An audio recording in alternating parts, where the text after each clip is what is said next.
Amazon ப்ரைமுக்கு நாம் வருஷம் subscription கட்டுறோம். Free and fast delivery, ad free streaming and ad free music.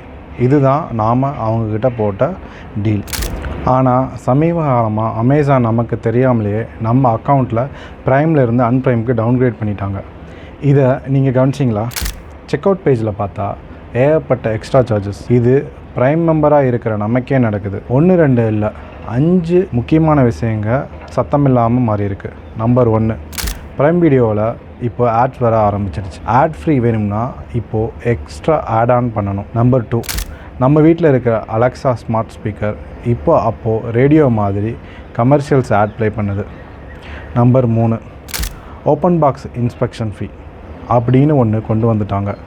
அவங்க அனுப்புகிற பொருள் கரெக்டாக இருக்கான்னு நாம் செக் பண்ணுறதுக்கே நாம் 29லேருந்து 150 ரூபா வரைக்கும் மேண்டேட்ரியாக காசு கொடுக்கணும். நம்பர் 4, ப்ரைம் மெம்பர்ஸுக்கு இப்போது எல்லா ஆர்டருக்கும் ஃப்ளாட்டாக 5 ரூபா பிளாட்ஃபார்ம் ஃபீ ஆட் பண்ணுறாங்க.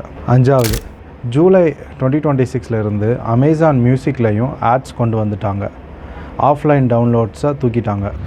கார்ப்பரேட் ப்ராடக்ட் ப்ரைஸிங்கில் சிங்க்ஃப்ளேஷன் அப்படின்னு ஒரு கான்செப்ட் இருக்குது.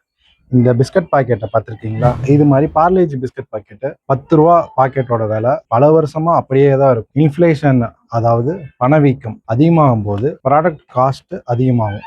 அப்போது டைரெக்டாக விலையை 5 ரூபா அப்படின்னு ஏற்றுனா மக்கள் வேற பிராண்டுக்கு மாறிடுவாங்க. இதனால் என்ன பண்ணுவாங்கன்னா, விலையை ஏற்றாமல் குவான்டிட்டியை குறைச்சிடுவாங்க. முன்னாடி 140 கிராம் இருந்த பாக்கெட்டு இப்போ 110 கிராம் ஆயிடுச்சு. பாக்கெட் சைஸை பார்த்தா ஒரே மாதிரி தான் இருக்கும். விலையை ஏற்றாமல் குவான்டிட்டியை குறைச்சிடுவாங்க.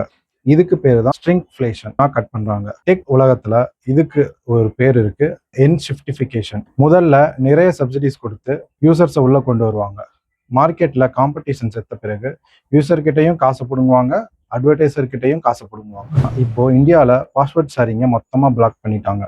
நம்ம அக்கௌண்ட் வேற வீட்டில் இருக்கிறவங்க யூஸ் பண்ண முடியாது. அதே மாதிரி ஜியோ ஹாட்ஸ்டார் மெர்ஜருக்கு அப்புறம் ஹாட்ஸ்டார் ப்ரீமியம் அக்கௌண்ட்ல வெறும் 4 டிவைஸ்ல மட்டும்தான் யூஸ் பண்ண முடியும் அப்படின்னு லிமிட் பண்ணிட்டாங்க.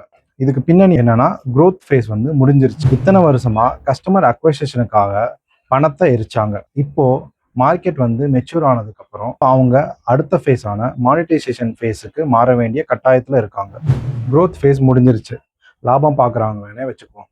ஆனால் அமேசான் மாதிரி ஒரு கம்பெனி டைரக்டாக ப்ரைம் மெம்பர்ஷிப் விலையை 2000 ஏற்றிடலாம். ஏன் இப்படி 5 ரூபா 29 ரூபா அப்படின்னு திருட்டுத்தனமாக வசூல் பண்ணுறாங்க? இதுதான் அமேசான் இந்தியாவோட core unit economical. Corporate costing ஸ்ட்ரக்சரை பொறுத்த வரைக்கும் யூஎஸ் ப்ரைம் மெம்பர்ஷிப்போட விலை பார்த்தீங்கன்னா சுமார் 11,500 ரூபா, $139. ஆனால் இந்தியாவில் வெறும் 1499 ரூபா. இங்க ARPU, average revenue per user, ரொம்ப கம்மி. ஆனா லாஜிஸ்டிக்ஸ் அண்ட் டெலிவரி காஸ்ட் இங்கேயும் அதிகம் தான். 1499 ரூபா பிரைம் சப்ஸ்கிரிப்ஷன் வச்சுக்கிட்டு வருஷம் முழுக்க ஃப்ரீ டெலிவரி கொடுக்கறது யூனிட் எக்கனாமிக்ஸ் படி லாபமே இல்லாத ஒரு மாடல். டைரக்டா விலையை 3000 ஏத்துனா பிரைஸ் சென்சிட்டிவான இந்திய மக்கள் பிரைமை கேன்சல் பண்ணிடுவாங்கன்னு அவங்களுக்கு தெரியும்.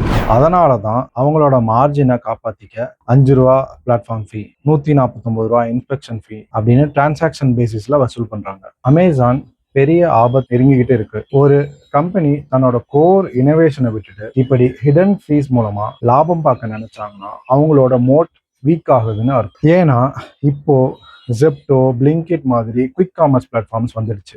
ஒரு சின்ன எலக்ட்ரானிக் ஐட்டம் வேணும்னா கூட 10 நிமிஷத்துல ஆர்டர் பண்ணிட்டு போயிடுறாங்க.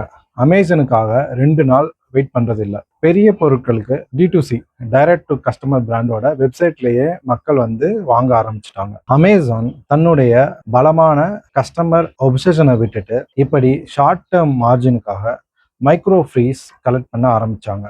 கன்சியூமர் பிஹேவியர் அவங்கள விட்டு விலகிடும். ஒரு பிஸ்னஸ்ல இன்வெஸ்ட் பண்றதுக்கு முன்னாடி அவங்களோட பிரைசிங் பவரை கவனிங்க. பிரைசிங் பவர் மூலமா லாபம் வருதா இல்ல கஸ்டமர்ஸை ஏமாத்துறது மூலமா வருதான்னு பாருங்க.